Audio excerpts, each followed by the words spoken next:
শিক্ষাবিদ, সাহিত্যৰ সাধক তথা চিন্তাশীল লেখক, কবিতাৰ পৃথিৱীখনকো আঁচুৰিবলৈ সক্ষম হোৱা যোৰহাটৰ সহোদৰ শ্ৰীমান দিব্যজ্যোতি শৰ্মাৰ কলমেৰে উদ্গীৰিত এই কবিতা কলা হীৰাৰ লোভ।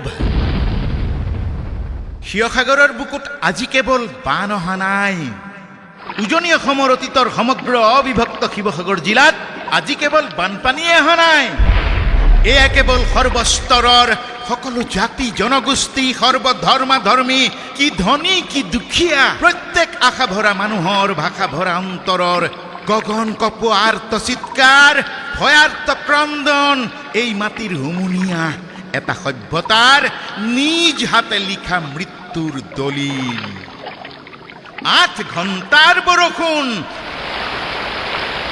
নৈ লহ লহ জিভা মেলি জীৱন খাবলৈ অহা মৃত্যুৰ কিৰিলি। সময়ৰ জোখ মাত্ৰ 8 ঘণ্টা। কিন্তু এই ইতিহাস 8 ঘণ্টাত লিখা হোৱা নাছিল। এই ইতিহাস লিখা হৈছিল ৰাম নৌ উপজোতেই। আৰু সেই 8 ঘণ্টাই এটা মাত্ৰ সুপ্ত ইতিহাসক উদঙাই দিলে, যি পৃষ্ঠাত লুকাই আছিল বহু বছৰৰ লোভ, অৱহেলা, দুৰ্নীতি, অন্যায় আৰু উন্নয়নৰ নামত চলোৱা এক নিৰ্লজ্জ নিৰ্মম প্ৰবঞ্চনা আৰু প্ৰতাৰণা। হেৰৌ কলা হীৰাৰ নীলাজ বনি, আৰু কিমান পাহাৰৰ বুকুত কুঠাৰৰ আঘাত দিবি, আৰু কিমান নদীৰ শিৰ কাটি তহঁতে ধনৰ সিংহাসন সাজিবি, কিমান আৰু তহঁতে উশাহৰ সেউজীয়া কাঢ়ি কাঢ়ি মানুহৰ দুচকুত বেদনাৰ তপ্ত বালিঘৰ সজুৱাবি। তহঁতবোৰেতো নীলা পাহাৰৰ সেউজ কুশল দেখাই নাই কাহানিও, দেখিছ কেৱল টকাৰ পাহাৰ। তহঁতে নদী দেখাই নাই, দেখিছ কেৱল খনিজৰ বোজা। তহঁতে অৰণ্য দেখা নাই, হেৰ দেখিছ কেৱল লাভৰ অংক। আৰু সেইবাবেই নগা পাহাৰৰ বিনন্দিয়া বুকুত এটাৰ পিছত এটা ক্ষত, এটা নহয় শত শত ক্ষত বিক্ষত অত্যাচাৰিত বেদনা জৰ্জৰ ভাৰাক্ৰান্ত। পাহাৰী সেউজৰ বুকুত এটাৰ পিছত এটা বিস্ফোৰণ। কলিজা বিদাৰি অনা এয়া যে ভয়ানক দুঃশাসন। এটাৰ পিছত এটা কলা কলা গাঁত, আৰু প্ৰতিটো গাঁতৰ লগে লগেই গভীৰ হৈ গ'ল অসমৰ ভৱিষ্যতৰ জীয়া কবৰ।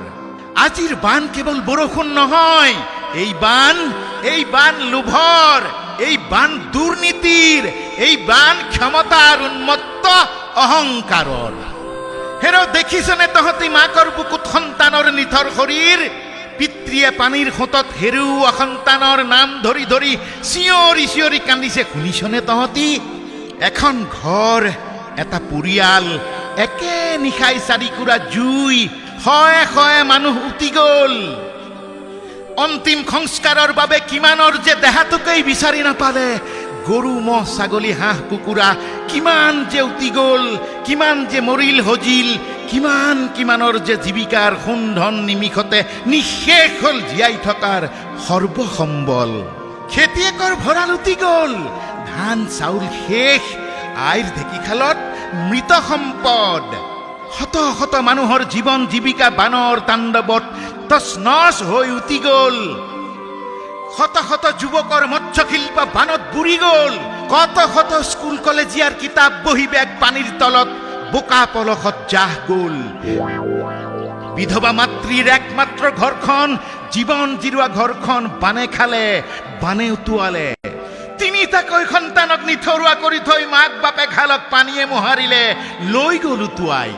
নিথৰুৱা কৰিলে সকলোৰে জীৱন জীৱিকা আৰু স্বাভিমান স্বাৱলম্বিতা।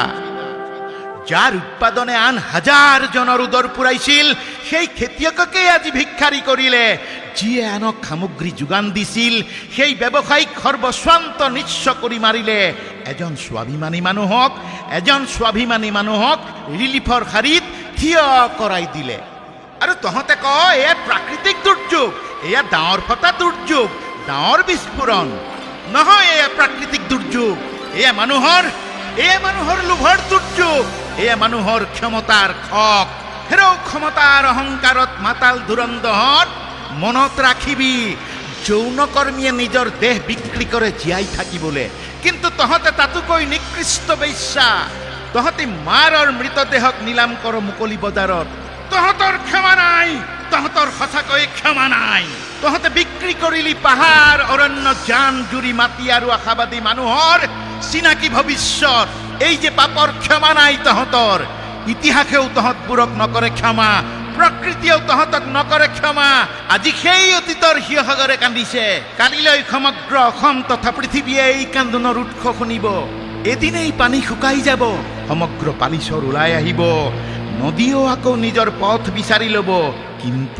কিন্তু প্ৰজন্মৰ বুকুত জমা হোৱা ক্ষোভৰ বান, সেই বান নিশ্চয় এদিন উঠলি উঠিব।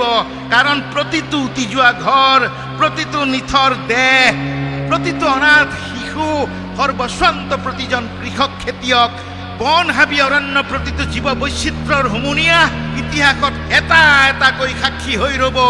সেই স্বাক্ষৰে এদিন প্ৰশ্ন সুধিব, কাৰ লোভত বুৰিল, কাৰ লোভত ডুবিল আজি সেই তেতিয়াৰ অবিভক্ত শিৱসাগৰ জিলা। সেই প্ৰশ্নৰ উত্তৰ দিব লাগিব। কাৰণ মানুহৰ কান্দোন চিৰদিন দমন কৰিব পাৰি, কিন্তু প্ৰকৃতি আৰু ইতিহাসৰ বিচাৰ কেতিয়াও নোৱাৰি।